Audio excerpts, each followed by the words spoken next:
আওয়ামী লীগ কোনো রাজনৈতিক দল নয়। আওয়ামী লীগ হচ্ছে দিল্লির প্রেসক্রিপ্টেড একটি সন্ত্রাসী সংগঠন।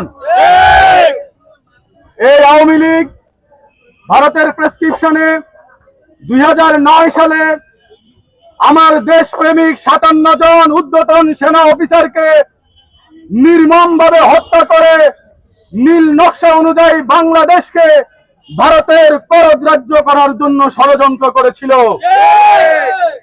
এই আওয়ামী লীগ গণহত্যাকারী দল, এই সন্ত্রাসী সংগঠন শাপলা চত্বরে নির্মমভাবে গণহত্যা চালিয়ে আমার ধর্মপ্রাণ মাদ্রাসার শিক্ষক ছাত্রদেরকে পাখির মতো নির্বিচারে গুলি করে হত্যা করেছে।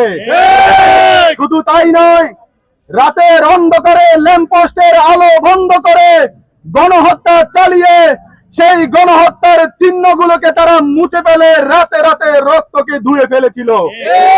শুধু তাই নয়, এই গণহত্যায় যারা নিহত হয়েছে তাদের তালিকা যেন প্রকাশ না হয়, তাদের পরিবারকে ভয় দেখানো হয়েছে এবং নিহতদের তালিকা প্রকাশ করার জন্য মানবাধিকার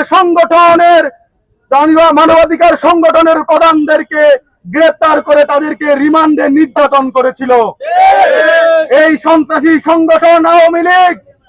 এর পরবর্তীতে আমার 2024 সালে কোটা সংস্কারের মতো যৌক্তিক আন্দোলনে আমার নিরীহ ছাত্র ভাই বোন বন্ধুদের উপরে হেলিকপ্টার থেকে নির্বিচারে গুলি করে আমার ছোট শিশুকে, বোনকে, ভাইকে, ছাত্র ভাইদেরকে গুলি করে রক্তাক্ত করেছে।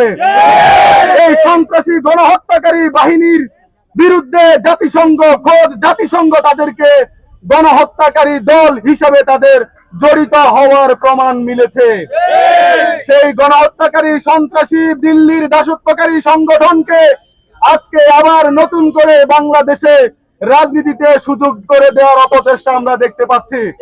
আপনারা দেখেছেন গতকালকে নোয়াখালীতে জুলাই আন্দোলনে শহীদ আমাদের রিজভির ছোট ভাইকে অতর্কিতভাবে সন্ত্রাসীরা নির্মমভাবে কুপিয়ে আহত করেছে।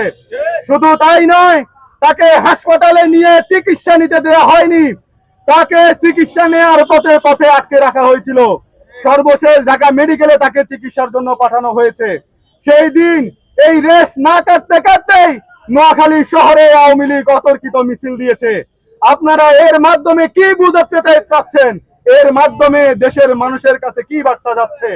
আপনারা দেখেছেন যে বিএনপি বারবার বলে আসছিল টানা সপ্তমবারের মতো বেস্ট টিস্যু পেপার ব্র্যান্ড হিসেবে স্বীকৃতি পেয়েছে বসুন্ধরা টিস্যু। যে ফ্যাসিস্ট আমলের প্রত্যেকটা নির্বাচন বিতর্কিত এবং অবৈধ, এবং যে বিএনপি সহ দেশের প্রত্যেকটা রাজনৈতিক দল এবং দেশের আপামর জনগণ যে নির্বাচনকে তারা বয়কট করেছিল, সেই নির্বাচনকে বিএনপি আবারও চ্যালেঞ্জ